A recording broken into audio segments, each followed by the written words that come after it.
Can we just keep it a buck? If they're fine enough, if they're funny enough, or if their financial status is what you want, fine, funny, fucking money, you're throwing all boundaries, standards, all that shit you talked on Instagram about how you would never, and this woman ain't cute because women this and men this, it's okay.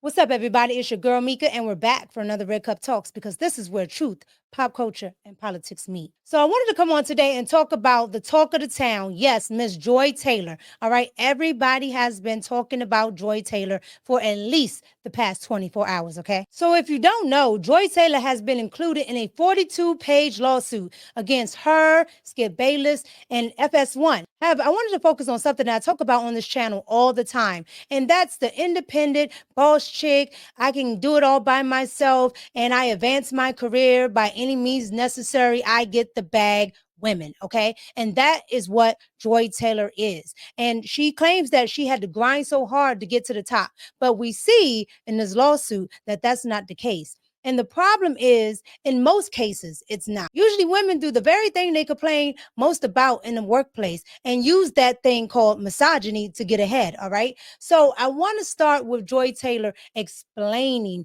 being a woman in sports entertainment and dealing with misogyny and how she became Joy Taylor. Here we go.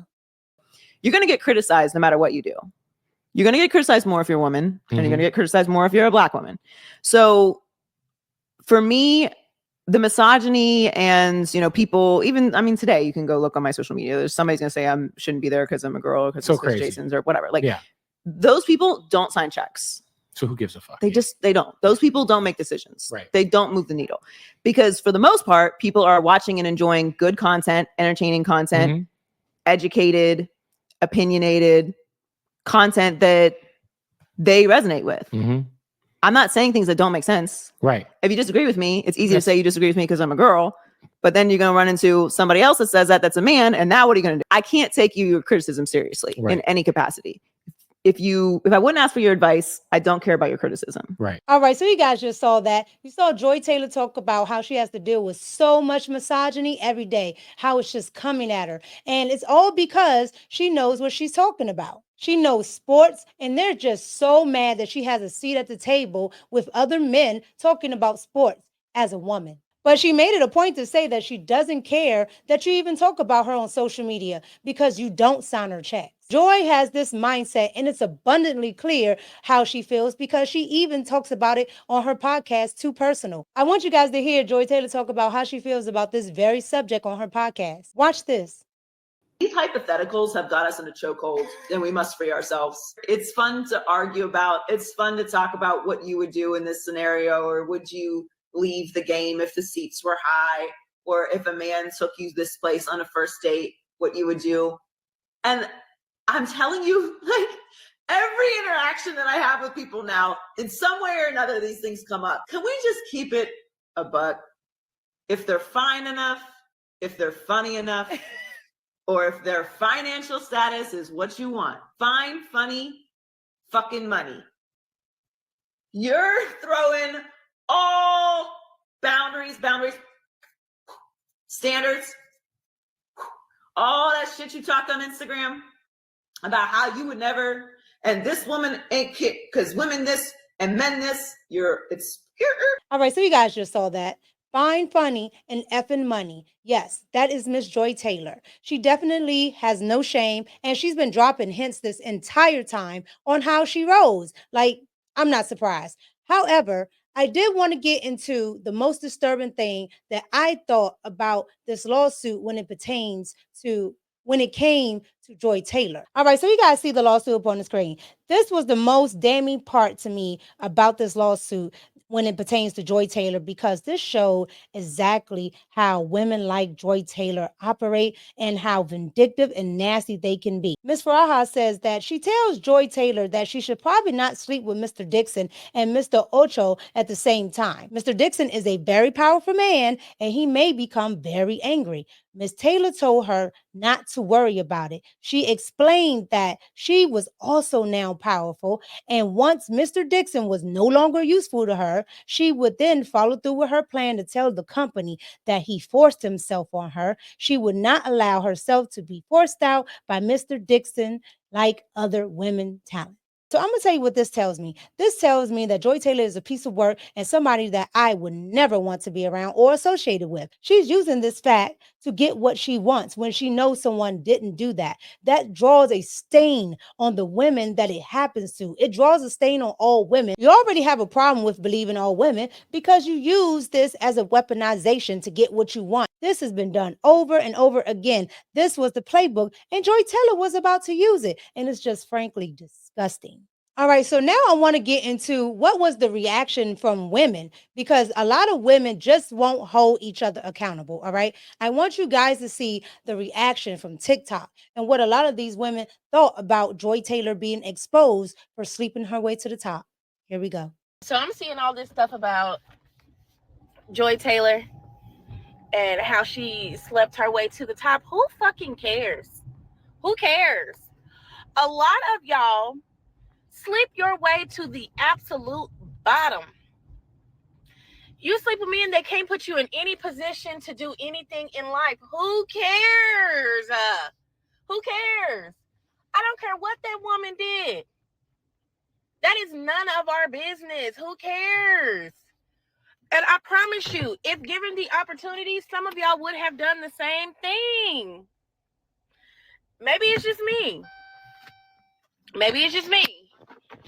But if you're going to be a hoe, you might as well be a paid hoe. She slept her way to the top. She had to sleep her way to the top, and she got to the top, meaning she had to be the best at whatever it was she was doing to get there. Until y'all change some of these standards in some of these industries that allow women to only be able to progress by doing certain things that y'all probably wouldn't do, or y'all talk shit about people that do end up doing it, you can't talk shit about the people that's doing it. Most of y'all out here sleeping y'all way to the bottom. Y'all out here doing it for nothing, for far less. I ain't saying it's right, but sometimes you got to do what you got to do by any means necessary to get what it is that you want. These motherfuckers that be at the top with the money and the power, anyway, they don't even be putting it down like that. So she probably only spent a couple minutes or less in that position to get the job that she wanted to get. I mean, some people think that's a straight deal.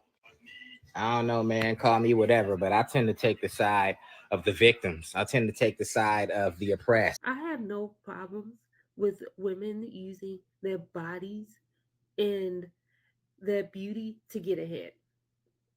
You're using him, he's using you, but you need to make sure that birth control is on lock, because this is a business arrangement. We're not falling in love. The problem is too many of y'all try to do it and you fall in love and you lapse on your birth control and you get pregnant, and not only is that man gone, you're fighting for a measly amount of child support and you done lost your job. All right, so you guys just saw that. So yes, the sisterhood came out in full force over there on TikTok, okay? They are calling Joy Taylor a victim, and that she's a victim of her circumstance, and that these rich, powerful men, won't let her just get the job. So, she has to do what she has to do to keep her job and to get ahead, because they don't want to see a woman, succeed. I'm just like, what are you guys talking about? What are you guys talking about? Joy Taylor has literally gotten everything that she doesn't deserve. Honestly, truly. But I saw a clip earlier today by Jason Whitlock that explains what I'm talking about perfectly. I want you guys to see what Jason Whitlock had to say about this whole situation, and calling it Bone, Joy, and Harmony. Here we go. I don't have harsh opinions of Joy Taylor. She's not someone that I didn't get along with. I basically, for the most part, just kept my distance from Joy Taylor. Because when you put some woman in a job, talking sports with a bunch of men, It's a job she's not qualified for. She's talking sports with professional athletes, people that did it at the highest level. She's talking sports with me or Colin Cowherd or other people that have like really studied sports at a super high level. What does she have to offer other than her sex appeal? And so should we be surprised that she leaned into that? She hadn't taken Miami by storm as a radio talk show host. She was a little extra, attractive girl. Jason Taylor's sister. Hey, let's put her on radio. But she hadn't really done anything. But somehow she's qualified to be the host of Undisputed. After seeing all that, I want to give my thoughts here, so let's pour it up. I've said through countless videos on my channel that women play themselves all the time, all right? And at the end of the day, when you do things like this, it's not going to work in your favor. There's always someone that's willing to backdoor you, no pun intended, that's willing to backdoor you because they either don't like you, they don't like something you did, or they just want to have something over you. And so when you do things like this, you give people power over you. Two, it goes against the whole bad boss chick era thing that you can get it out the mud and do it yourself, because then you're not relying on your hard work, your talent. No, you're relying on something that all women have, which is a box. Like we all have that. We all have the box and we all could use the box, but a lot choose not to. All right. And so when you do use it, you just have to know that you are going to be seen a certain way. Your name is going to be spoken about in a certain way. And if anything ever comes out, you're going to be embarrassed by what you have done. That's why she tried to go ahead and say, well, I'll just sue and say that he forced me, because she didn't want to have to deal with the accountability of saying, I slept my way to the top.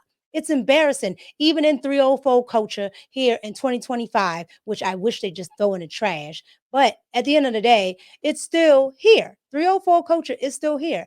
And even with that culture, these women don't want to be seen as a 304, even if they are 304. They want to all be at the top. They want to all be seen. They want all the attention, but they don't want to work for it. But Joy Taylor got where she wanted to be. And now she's going to have to deal with the consequences like a woman. Let's see how she deals with it. And let's see if she holds herself accountable or play victim like she planned on doing before she got caught.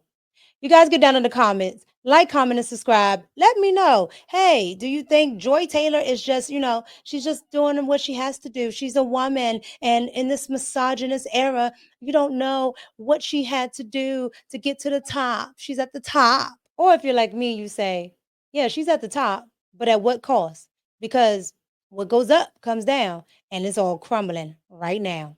You guys get down in the comments, like, comment, and subscribe. It's your girl Mika, and I'm out. Peace.